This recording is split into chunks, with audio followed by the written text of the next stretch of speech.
Oui, bonjour, bienvenue à tous sur ma chaîne, Philippe est dans le bris. Donc, cette vidéo, je prends qu'un seul thème, qui est le thème qui correspond au titre de ma vidéo, Attention à la manipulation permanente, à travers, alors, soit les grands médias, bien entendu, mais ça vous êtes habitués, à la télévision, mais également sur tous les réseaux qui puissent exister, même si c'est une très grande avancée d'avoir des réseaux sociaux. Ça permet à chacun de s'exprimer. Simplement, après, il faut vérifier l'information et il faut vérifier et avoir un débat contradictoire. Donc, pourquoi j'ai pris ce thème-là? Parce qu'il me paraît important. La finance, là je parle de l'agriculture, mais c'est lié également pour les activités en général. La finance et les multinationales, pour ce qui nous concerne, nous, l'agriculture de l'agroalimentaire, a pris appui sur la mondialisation et sur cette Union européenne ultralibérale. Car ils savent très bien, ils ne sont pas idiots, qu'à l'échelle de l'Europe ou qu'à l'échelle du monde, les peuples n'ont pas de pouvoir. D'où l'intérêt de créer des holdings mondialisés, que ce soit pour les GMS, la grande distribution, les groupes comme Leclerc et autres, ou l'industrie agroalimentaire qui est dans le monde entier. Et ça, ils ont très bien compris que les peuples n'auraient aucun pouvoir avec des montages économiques comme ça, avec des bras des sociétés qui ont des holdings dans le monde entier.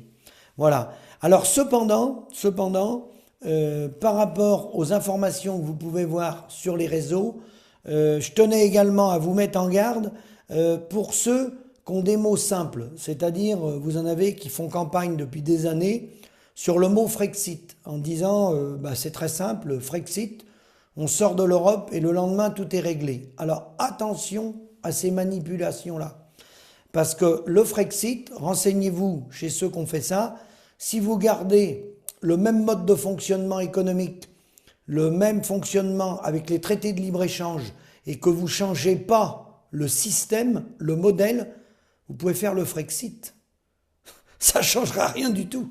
Vous serez sorti de l'Union européenne, mais vous continuerez à signer des accords de libre-échange, comme certains continuent de le faire, même qui sont sortis de l'Europe.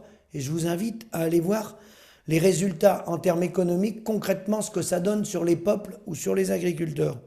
Et vous remarquerez, c'est une petite remarque, les personnages qu'ont fait un slogan du Frexit, essayez de vous renseigner, vous devriez savoir, tout le monde devrait connaître dans la population, quelle est leur équipe, qui est le numéro 2 de ces gens-là, qui est le numéro 8, le numéro 3, le numéro 5.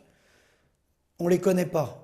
On ne les connaît pas pour une raison simple, c'est qu'ils ont monté un fan club pour eux personnel, pour monter leur petite boutique, et puis rester dans l'opposition permanente, mais surtout ne pas aller sur le fond.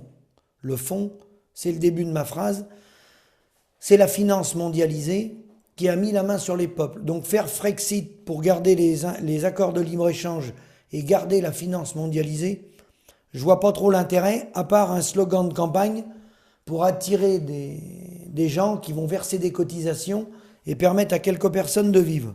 Donc la manipulation de l'information, certes, elle est permanente.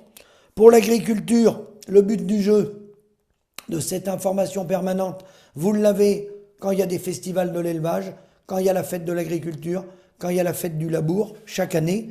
Donc le but du jeu, c'est de recruter des nouveaux petits soldats, car il faut des petits soldats pour produire de la matière première. À partir du moment qu'il y a production de matière première, il y a activité. À partir du moment qu'il y a activité, ça génère du mouvement d'argent, ça génère du business, ça va générer des semences, des aliments, ça va générer de la génétique pour inséminer les animaux, ça va générer des compagnies d'assurance pour assurer, ça va générer la mutualité sociale agricole, ça va générer de la comptabilité. C'est énorme. Donc, qui dit activité, qui dit recruter des petits soldats, dit business. Voilà. Pour les autres, pas pour les agriculteurs. Donc ça, il faut bien l'avoir compris. Et toutes ces fêtes de l'agriculture-là, elles sont faites pour convaincre, pour trouver le renouvellement des générations, pour ramener à l'agriculture des petits soldats qui vont faire l'acte de production. Et un des problèmes de l'agriculture, c'est qu'au fil du temps, l'agriculteur, on l'a réduit à l'acte de production et il a délégué, à tort ou à raison, au fil des décennies, c'est quand même ce qui s'est passé en grande majorité, nous avons délégué la comptabilité et la facturation, voilà, de nos produits. Et déléguer l'outil de gestion et la facturation, c'est déléguer les éléments essentiels à la vie d'une entreprise. Et on s'est réduit pour la plupart d'entre nous à être conducteur de tracteur. Alors bon, ça fait plaisir aux jeunes d'être au volant de tracteurs de 250 chevaux ou être au volant des grosses moissonneuses batteuses. Et pourquoi pas, c'est le plaisir du métier.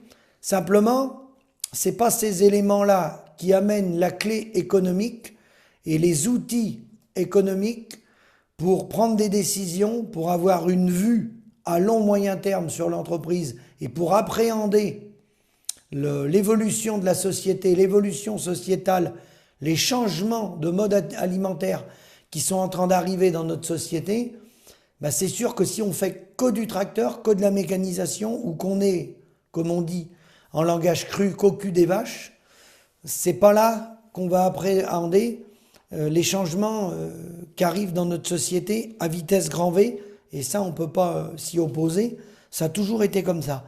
Donc moi ce que je dis dans tous ces éléments de manipulation, quand il y a des fêtes d'élevage ou des grandes fêtes, intéressez-vous aux animaux, allez voir la beauté des animaux, allez voir les beaux tracteurs, mais allez à l'essentiel, demandez clairement les gens qui exposent des animaux, quelle est leur rémunération nette. Chaque année, ils ont engagé des capitaux dans leur exploitation, comme moi, comme d'autres. Est-ce qu'ils rémunèrent les capitaux qu'ils ont engagés? Si oui, à quel pourcentage et quelle somme ça représente chaque année? Quand on engage des capitaux, tout entrepreneur, il y a la rémunération des capitaux engagés. En agriculture, on est à des années-lumière de ça. On parle de rémunération tout court qu'on n'a même pas, digne de ce nom. Donc, voir des beaux animaux, c'est bien. Aller à des fêtes, c'est bien. Faire la fête, c'est bien. Rencontrer des amis, c'est bien. Aller au cœur du sujet et de demander réellement ce qui reste à la fin du mois pour permettre de nourrir la famille, je pense que c'est mieux. Car sinon, on vend du rêve. On vend du rêve. Merci Sophie, que j'avais rencontrée, qui avait une exploitation dans le Maine-et-Loire, qui disait le but du jeu, pour recruter des petits soldats, c'est de vendre du rêve. Et ces fêtes de l'agriculture, elles sont souvent faites pour vendre du rêve. Donc dans la vie, il ne faut pas rêver, il faut éviter de tomber dans les manipulations qui sont commencées dans les médias, où j'ai vu des émissions où on va préparer la rentrée en disant que le méchant loup, c'est Leclerc, que c'est les écologistes, que c'est les normes, que c'est le loup, qu'il y a des maladies graves qui arrivent, et c'est vrai, qu'on a des maladies graves, la MHP ou la tuberculose, mais on ne va pas aller au cœur du sujet, au cœur du réacteur, qui est la rémunération des paysans. Et je terminerai par là, dans la plupart des filières agricoles, la quasi-totalité des filières agricoles, le loup, il est dans la bergerie. Il n'y a pas besoin de mettre une caméra pour se protéger du loup. Le loup, il est dans la bergerie. Il vient dans l'exploitation. C'est lui qui prend les denrées des agriculteurs et qui a la main sur la facturation. Je veux parler, bien sûr, de la coopération agricole, de l'industrie agroalimentaire, des abattoirs, des laiteries. C'est de ces gens-là, ou des coopératives céréalières ou viticoles. Voilà. Le loup, il est là. Montez pas des caméras pour vous protéger du loup. Je ne parle pas du loup qui fait des dégâts. Ça, j'ai dit ce que j'en pensais. Ça, le loup qui fait des dégâts, c'est un autre débat. Moi, je dis le loup qui détruit 99% des paysans par la finance. Ce loup-là, il vient dans les exploitations. D'accord? Et c'est lui qui a la main sur le prix des produits agricoles. Parce que le paysan, il a laissé la facturation au loup. Et donc le loup, lui, il ne va pas se priver. Il va compresser les petits soldats, il les fait produire de plus en plus, il fait en sorte pour que les gains de productivité continuent et que les agriculteurs, les viticulteurs, les horticulteurs, les maraîchers produisent de plus en plus de volume avec le minimum de travailleurs. Voilà. Parce que lui, il veut garder sa marge. Il lutte contre la baisse tendancielle du taux de profit. Donc lui, ce qui l'intéresse, c'est le profit. Après, vous m'avez envoyé des mails, vous dites, bah oui, c'est bien d'avoir des techniciens, c'est bien d'avoir un accompagnement, on a besoin des chambres d'agriculture, on a besoin des coopératives, les gars passent régulièrement dans les fermes, tous les 15 jours, ils viennent prendre un café. Vous savez, s'il vient prendre un café, c'est qu'il a un intérêt. C'est qu'il va vendre un robot de traite, c'est qu'il va vendre un tracteur, c'est qu'il va vendre des aliments, c'est qu'il va vendre des semences. Quand il n'y a pas d'intérêt économique, il n'y a que les vrais amis qui viennent prendre un café. Retenez bien ça. À bientôt.